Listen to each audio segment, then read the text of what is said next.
Was geht ab, Leute? Ich bin Hassan von Hasso TV. Gut, dass ihr eingeschaltet habt, weil ich habe doch gesagt gestern in der Beschreibung, dass ich einen Prank bringen will. Und jetzt kommt heute ein Prank und ich werde so tun, also ich habe, warte mal, ich habe hier Ketchup dabei, hier. Ich werde also von meinem Freund, ich werde jetzt zu meinem Freund gehen und ja, ich werde so tun, als ob ich kacken muss, dann gehe ich Toilette und danach, ich werde mich so tun, als ob ich stürze, also als ob ich mich untergefallen bin, mache schnell, ich schmier erstmal Blut und so, bla bla bla. Und dann werden die bestimmt schreien oder so, Krankenwagen, mal gucken, Alter, ich hoffe, das klappt und so.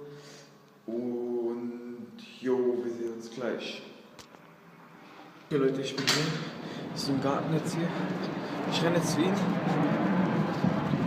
Ja, komm, schnell.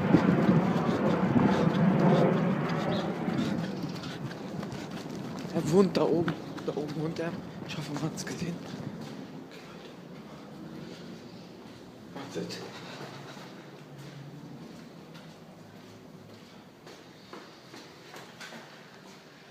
Hier wohnt er. Hier. Wir sehen uns drinnen. Ciao.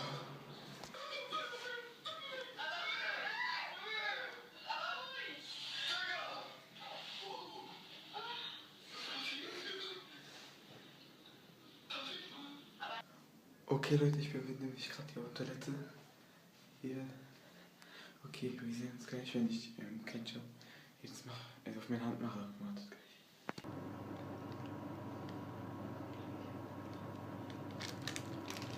Ich werde es jetzt auf meine Hand machen.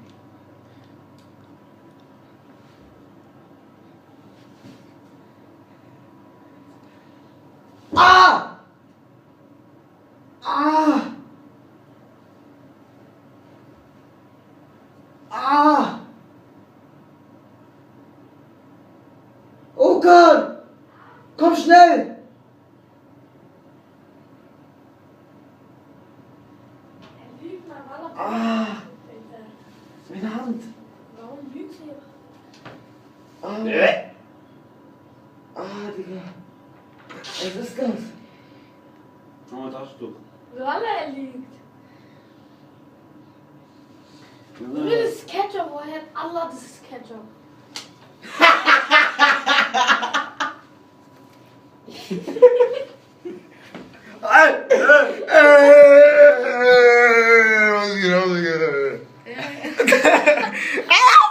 Junge, was war das? Okay Leute, das war's für das Video und ja, wir sehen uns beim nächsten Mal. Psja, psja, psja.